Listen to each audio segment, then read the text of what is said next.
Hello વિદ્યાર્થી મિત્રો, કેમ છો બધા? મજામાં ને? મારી યુટ્યુબ ચેનલમાં આપ સૌનું સ્વાગત છે.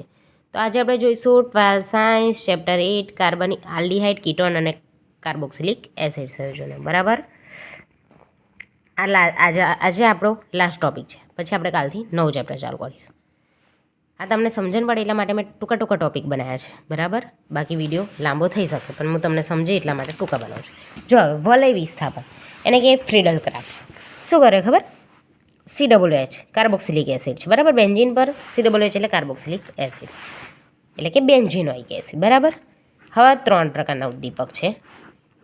જો પહેલું બ્રોમિનેશન, બ્રોમિનની હાજરીમાં પ્રક્રિયા થાય અથવા તો FeBr. બરાબર, બ્રોમિનેશન થાય છે. આમાંથી હવે શું થશે ખબર? HBr દૂર થશે. HBr એટલે આનો એક બીઆર કેટલી વાર છે? 2 વાર. તો એક બીઆર દૂર થઈ ગયો. કોને? હાઇડ્રોજનને લઈને. હા, કઈનો હાઇડ્રોજન ખબર? અહીંનો તો નહીં, પણ એને અહીં જોડાવો છે એટલા માટે અહીંનો હાઇડ્રો. હવે આ કાર્બન પાસે જગ્યા નથી. આ કાર્બન પાસે ઓલરેડી છે ને આવી રીતના હાઇડ્રોજન છે અને કાર્બન છે. તો શું કરે ખબર? આ કે મારે કાર્બનને તો હટાવાય ના, કારણ કે મારા બાજુમાં જ રહે છે. અમારે હાઇડ્રોજન, હવે હાઇડ્રોજનની એટલી બધી જરૂર નહીં, તો આ બેમાંથી એક હાઇડ્રોજનને આવી દઉં. ચલ જા હેડ. તો આમાંથી હાઇડ્રોજન આ બીઆરને લઈને કઈ જતો રહ્યો? દૂર જતો રહ્યો. બરાબર, એટલે આ જગ્યા ખાલી પડી. હવે આ જગ્યા ખાલી પડી તો આ 2 બીઆર હતા અહીંયાથી એક તો જતું રહ્યું. એક બીઆર શું કે મારે અહીં જોડાવવું છે, તો હવે એ જોડાઈ જશે. જો ઉપરનું એમનું એમ. બરાબર, પણ અહીંયા બીઆર જોડાઈ જશે. બરાબર, અને શું બનશે? આ સ્થાન કયું? મેટાબ્રોમો બેન્ઝોઇક એસિડ. હવે આનું નાઇટ્રેશન થાય. સાંદ્ર HNO3 અથવા તો સાંદ્ર H2SO4. બરાબર, સાંદ્ર થાય છે. સાંદ્ર એટલે બરાબર એસિડિક માધ્યમમાં. બરાબર, હવે HNO3. હવે નાઇટ્રેશન થાય. નાઇટ્રેશન થાય એટલે શું જોડાય? NO2 સમૂહ. બરાબર, શું કરશે હવે? COOH એ પણ મેટા સમૂહ પર જોડાશે. બરાબર, H2O દૂર થઈ જશે.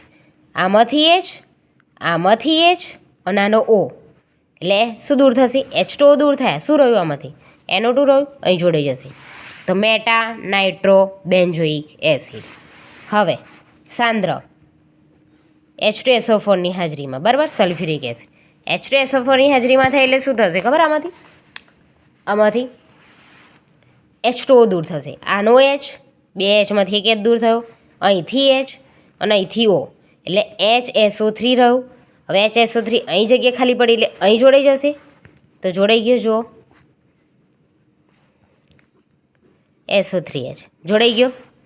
2 H હતા તો એક H, આનો H અને આનો O, તો H2O દૂર થઈ ગયું. શું વધ્યું? HSO3 અથવા તો SO3H. બરાબર, મેટા સલ્ફોનિક બેન્ઝોઇક એસિડ. બરાબર, તો જો પહેલામાં શું થાય? બ્રોમિનેશન, બ્રોમિનની હાજરીમાં બ્રોમિન ઉદ્દીપકની બેન્ઝીન વત્તા કાર્બોક્સિલિક એસિડ બેન્ઝોઇક એસિડ.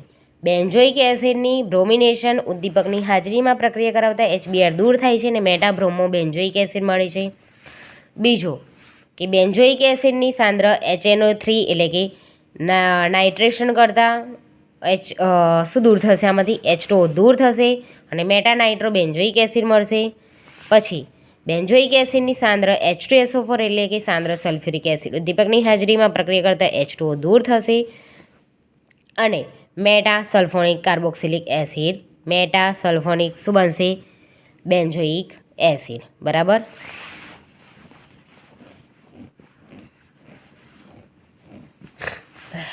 તો જોઈ લો.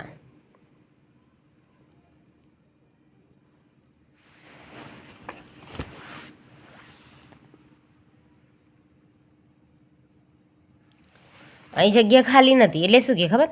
અહીંથી જગ્યા ખાલી કરે, મારે અહીં જોડાવું છે એટલા માટે આ અહીં જોડાશે. ફરી અહીંથી જગ્યા ખાલી કરે, ફરી અહીં જોડાશે. ફરી અહીંથી જગ્યા ખાલી કરે, ફરી અહીં જોડાશે. બરાબર, કઈ જોડાય? મેટા સ્થાન પર, એટલે મેટા નામ આપ્યું. ઓકે, મેટાબ્રોમો બેન્ઝોઇક એસિડ છે, આ મેટાનાઇટ્રો બેન્ઝોઇક એસિડ. બરાબર, જોઈ લો. બરાબર, આ શું થાય છે? સાંદ્ર H2SO4 એટલે કે સલ્ફોનેશન ઉદ્દીપકની હાજરીમાં પ્રક્રિયા કરતાં એને ગરમ કરતાં બધાને ગરમ આમાંથી HBr દૂર થયો, આમાંથી H2O દૂર થયો, આમાંથી બી H2O દૂર થયો, અને શું બનશે? આ મેટા સ્થાન પર છે એટલે મેટા સલ્ફો બેન્ઝોઇક એસિડ, બરાબર. બેન્ઝીન વત્તા કાર્બોક્સિલિક એસિડ એટલે શું બને? બેન્ઝોઇક એસિડ, બરાબર. બ્રોમિનેશન ઉદ્દીપકની હાજરીમાં બ્રોમિન જોડાશે, HBr દૂર થશે. નાઇટ્રેશનની ઉદ્દીપકની હાજરીમાં પ્રક્રિયા થશે અને H2O દૂર થશે ને NO2 જોડાશે એટલે નાઇટ્રેશન.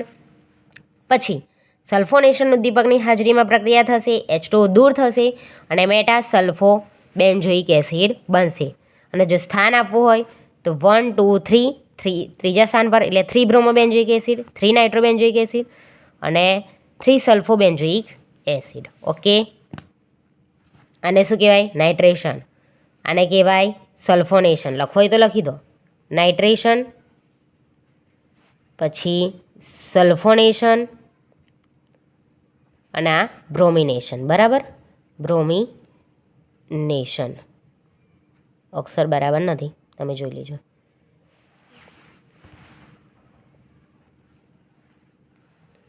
ઓકે, જો મારો વિડીયો ગમ્યો હોય તો લાઈક, શેર અને સબસ્ક્રાઈબ કરજો. મળીએ નેક્સ્ટ વિડીયોમાં. Bye bye. અરે આ લખો જ લખી લો, બેન્ઝોઇક એસિડ. પાછા અમુક લખે નહીં, રહી ગયું તો benzoic acid. Okay, bye bye. મળીએ નેક્સ્ટ વિડીયોમાં.